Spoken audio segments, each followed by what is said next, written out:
ఇప్పుడే వార్త చూసినా ఈ వార్త ఇప్పుడే చూసినా కూడా నాకు నిన్న నుంచే డౌట్ కొడుతుంది. ఖచ్చితంగా తొక్కిసలాట జరుగుతుంది, అభిమానులు ఎగబడతారు, ఏదో ఒకటి జరుగుతుందని. అందుకే పెద్దోళ్ళు ఊరికే అనలేదు నవ్వులు పోయి నువ్వులు అయితే అని. అంటే ఆనందం మొత్తం విషాదంగా మారిపోతుంది ఉన్నట్టుండి. సరే ఇప్పుడు పెద్దోళ్ళు చెప్పుంటారు వద్దు అక్కడికి వెళ్ళొద్దు, చాలా మంది వస్తుర్రట, తొక్కిసలాట జరుగుతుంది, అరే చూడకపోతే చచ్చిపోతావా అని చాలా మంది చెప్పుకుంటారు. లేదు నిజంగానే చచ్చిపోతా, చూడకపోతే ఆ టీం ని నేను చూడాల్సిందే, కల్లారా చూడాల్సిందే అని పోయి చూసి చచ్చిపోతే నువ్వు సాధించింది ఏంది?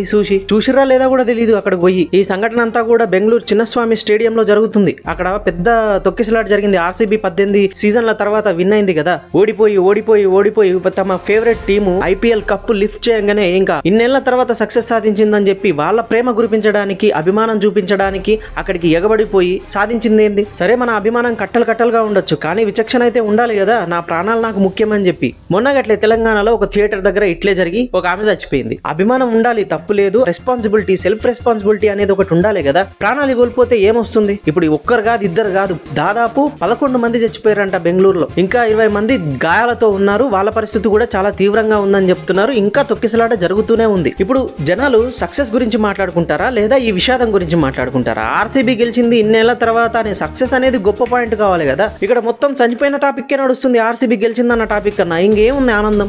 ఆర్సీబీ చాలా మందికి ఫేవరెట్ టీమే, కానీ ఓవరాల్ గా చెప్పాలనుకుంటుంది ఏంటంటే అభిమానంతో పాటు మనకంటూ మన మీద ఒక రెస్పాన్సిబిలిటీ ఉండాలి. మనకు ఫ్యామిలీ ఉందని గుర్తు చేసుకోవాలి. మనల్ని నమ్మి ఇంట్లో ఎంతో మంది ఉండుంటారు కదా, అయ్యో ఎందుకు పోయిండు, ఎందుకన్నా పోయిండు అని ఏడుస్తూ కూర్చుంటారు ఇంట్లో వాళ్ళు. ఈవెన్ ఆర్సీబీ టీం అయినా కూడా వాళ్ళ అభిమానుల నుంచి ఇది కాదు కదా కోరుకునేది, ఇది కాదు కదా వాళ్ళు ఎక్స్పెక్ట్ చేసేది. ఇప్పుడు ఎవరిని నిందిస్తారు? గవర్నమెంట్ ని నిందించడానికి లేదు. ఎంతమంది నన్ను కంట్రోల్ చేస్తుంది? ప్రతి ఇంటికి వెళ్ళిపోయి వద్దండి రాకండి చాలా తొక్కిసలాట జరుగుతుంది అని పేరున చెప్పడం గవర్నమెంట్ తరం కూడా కాదు. ఆర్సీబీ టీం కూడా ఎవరు రాకుంటే వెళ్ళిపోయి హ్యాపీగా సంబరాలు చేసుకునేది కదా. ఇప్పుడు 11 మంది చనిపోతే, ఇంతమంది గాయాల పాలైతే ఆర్సీబీ టీం మాత్రం ఎట్లా ఎంజాయ్ చేయగలుగుతుంది ఈ సక్సెస్ ని? ఇప్పుడు గుడికి వెళ్ళాలంటే, దేవస్థానాలకు వెళ్ళాలంటే మనం చాలా ఆలోచిస్తాం.